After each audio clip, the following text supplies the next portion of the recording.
মানুষ তার জীবনে দুই ধরনের পরিস্থিতিকে খুব ভয় পায়। এক, কোনো কারণবশত কারোর সামনে নত হওয়া। দুই, কোনো কারণে নিজের চরিত্র থেকে, নিজের মূল্যবোধ থেকে বিচ্যুত হওয়া। এবার কেন হয় এরকম যে কথায় কথায় কারোর সামনে নত হতে হয়?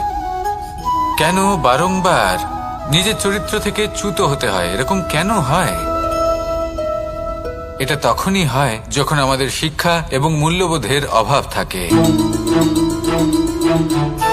যদি মানুষের মধ্যে প্রকৃত শিক্ষা থাকে তাহলে এই সংসারে কোনো সময় এবং কারোর সামনেই নত হওয়ার কোনো প্রয়োজন নেই।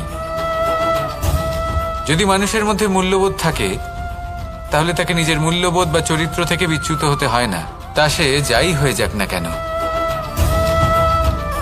কোনো বালককে যদি জন্ম থেকেই সুশিক্ষার অধিকারী করা হয়, শিক্ষিত করা হয়, মূল্যবোধের অধিকারী করা হয়, তবে সে এই সংসারে এমন কর্ম করবে যাতে সে নিজেকে, নিজের পরিবারকে, সমগ্র সমাজকে গর্বিত করতে পারে। শিক্ষা লাভ করুন, মূল্যবোধ লাভ করুন এবং আমার সাথে ভালোবেসে বলুন, রাধা রাধা। এই সংসারে কোনো বস্তু হোক বা ব্যক্তি হোক, তার একার গুরুত্ব কিন্তু খুব বেশি নয়। একটা উদাহরণ হিসেবে বৃষ্টির ফোঁটাকে ভেবে দেখুন। যদি একটি বৃষ্টির ফোঁটা হয় তাহলে তার খুব বেশি গুরুত্ব থাকে না, কিন্তু যখন সহস্র বৃষ্টির ফোঁটা মেঘের মধ্যে দিয়ে ঝরে পড়ে তখন সেটা বর্ষার রূপ ধারণ করে। সেই বর্ষা যা এই প্রকৃতিকে শান্ত করে। সেইভাবেই পাথরের ছোট টুকরো, তার খুব বেশি গুরুত্ব থাকে না, কিন্তু যখন অসংখ্য পাথরের টুকরো একত্রিত হয় তখন তা পর্বতের আকার ধারণ করে। সেইভাবেই কিছু মানুষ যখন একত্রিত হন তখন তৈরি হয় পরিবার, কিছু পরিবার যখন একত্রিত হয় তখন তৈরি হয় সমাজ, যখন অনেক সংখ্যক সমাজ একত্রিত হয় তখন তৈরি হয় রাজ্য। এবার এই রাজ্যের সবথেকে গুরুত্বপূর্ণ ব্যক্তি হতে পারেন রাজা, কিন্তু তাও সেই রাজা একা কিছু করতে পারেন না। যুদ্ধ লড়ার সময় তারও নিজের সৈন্যদলকে প্রয়োজন পড়ে।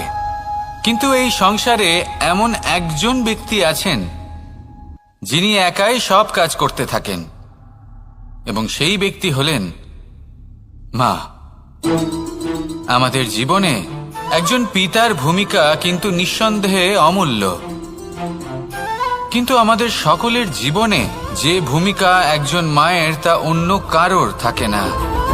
একজন মা একাই সন্তানকে বড় করতে পারেন, সংস্কারী করে তুলতে পারেন, তার জন্য পরিশ্রম করেন। আর এত কিছু কাজ করার পরেও তার কাজের জন্য তিনি প্রশংসা অবশ্য পান না।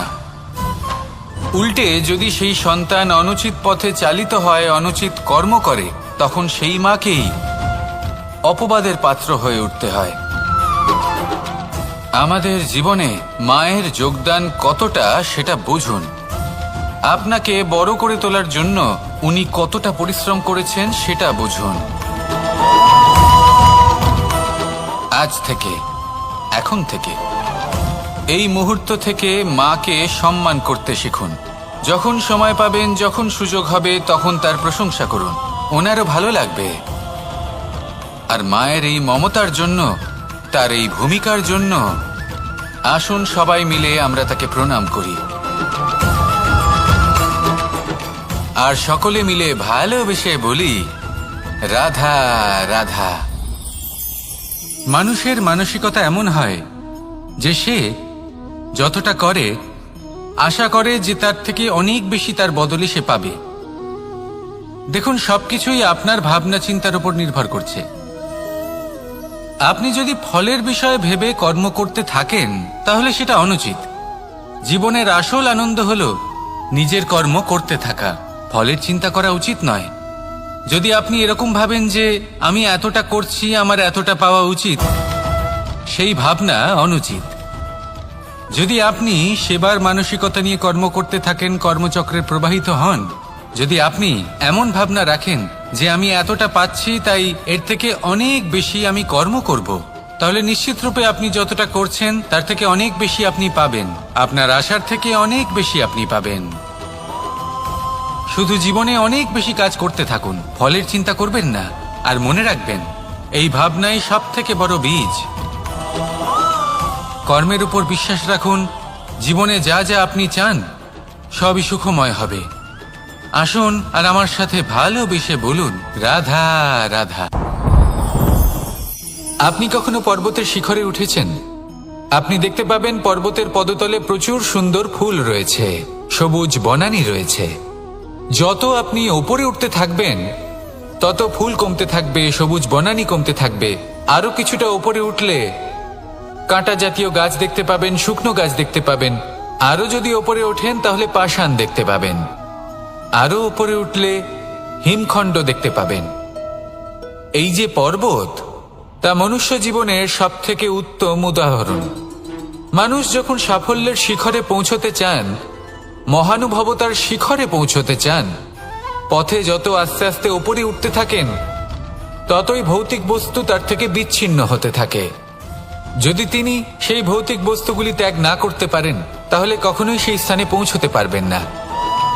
আর মানুষ যদি উচিত ত্যাগ করতে পারেন, পথে অগ্রসর হতে থাকেন, এগোতে থাকেন, তাহলে একদিন না একদিন তিনি মহানুভবতার, জ্ঞানের, সাফল্যের হিমের স্বাদ অবশ্যই লাভ করবেন। মনে রাখবেন, মানব জীবনের ত্যাগ হলো অত্যন্ত গুরুত্বপূর্ণ অংশ। আসুন আমার সাথে ভালোবেসে বলুন, রাধা রাধা। আপনি কখনো কোনো বাজকে নিজের বাসা বানাতে দেখেছেন? এই বাজ যখনই কোনো বাসা বানায় তখন উঁচু গাছের ডালে বা কোনো পর্বতের শিখরে বাসা বানায়, অনেক উচ্চতায়। আর সেখানে তার সন্তানও জন্মগ্রহণ করে। যখন এই সন্তানেরা জন্মায় তখন এই বাজ খুবই ভালোবেসে এবং খুব সাবধানে এদের পালন পোষণ করে। নিজের ঠোঁট দিয়ে তাদের ঠোঁটে খাবার পরিবেশন করে। কিন্তু যেই সেই সন্তানেরা হৃষ্টপুষ্ট হয়ে যায় এবং সেই কথা বাজ নিজে বুঝতে পেরে যায়, সেই বাজ নিজেই সেই বাসা ছিন্ন ভিন্ন করে দেয়।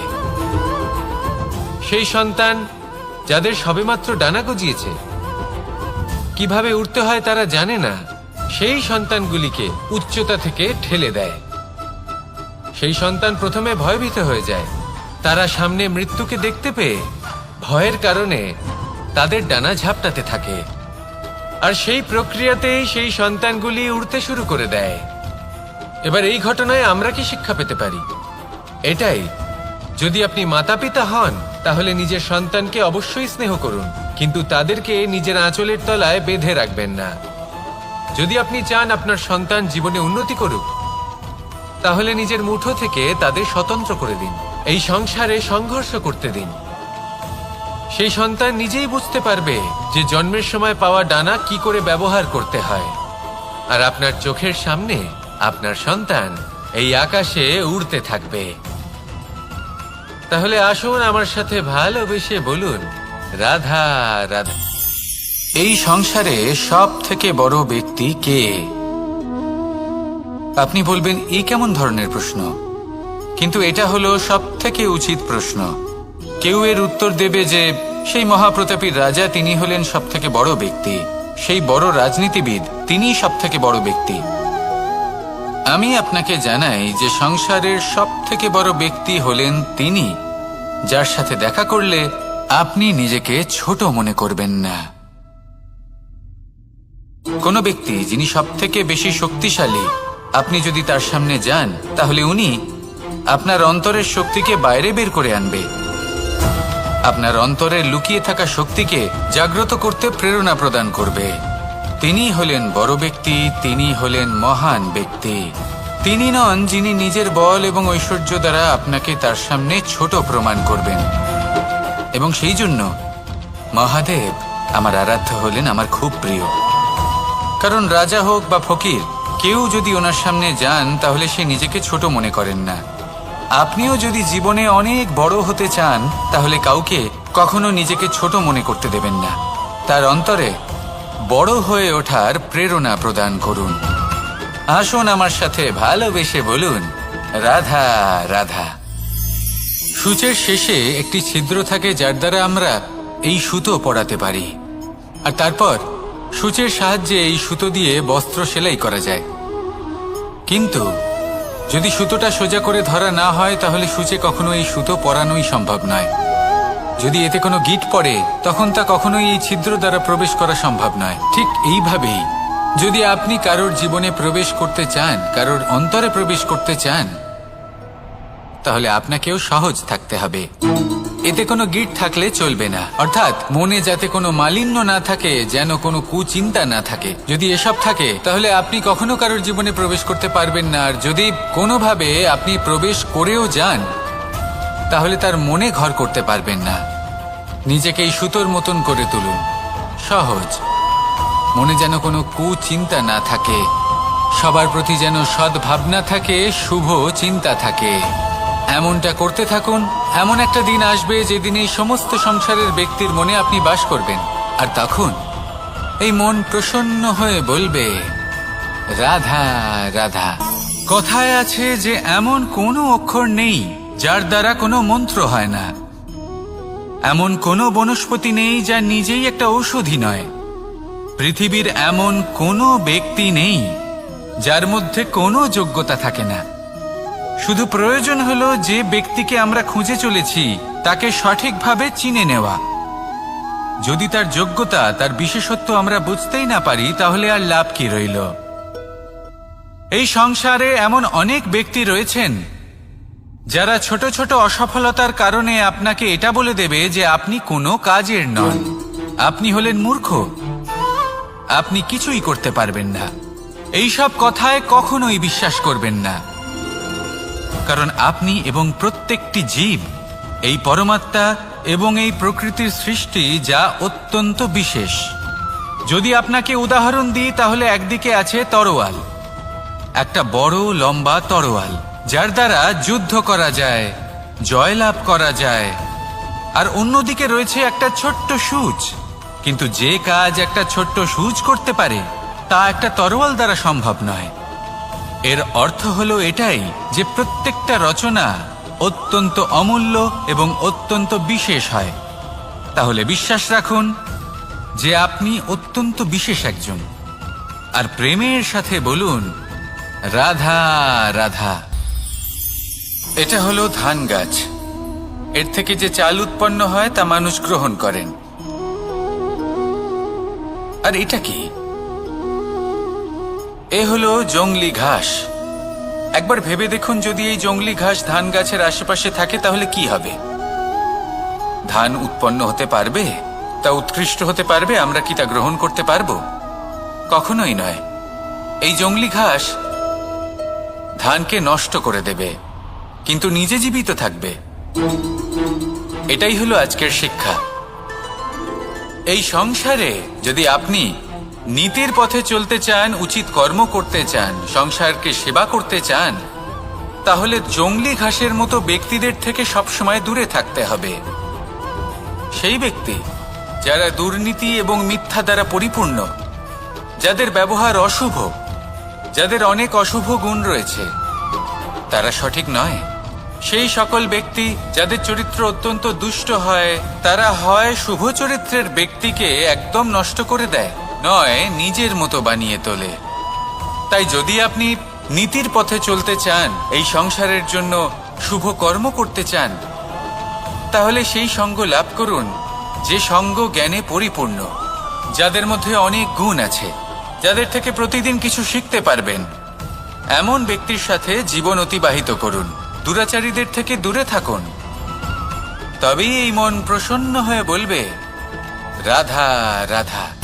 পঞ্চতত্ত্বের মধ্যে দ্বিতীয় তত্ত্ব হল ধরণী, ভূমি, যাকে আমরা ধরণী মাতা বলি। এই ধরণী ধৈর্য ধারণ করে, আর এর ওপরেই আমাদের সমগ্র সংসার নির্ভরশীল। কারণ এই ভূমি সহ্য ক্ষমতা রাখে, এর সহ্য ক্ষমতা হলো অপরিসীম। সন্তান যতই আঘাত প্রদান করুক না কেন, প্রেম পূর্বক সহ্য করে, আর তার বদলে অমূল্য রত্ন প্রদান করে। সন্তান যদি হাল চালায় তাহলে তার বদলে তাকে অন্ন প্রদান করে। এটাই হলো ধরণী। এবার এর থেকে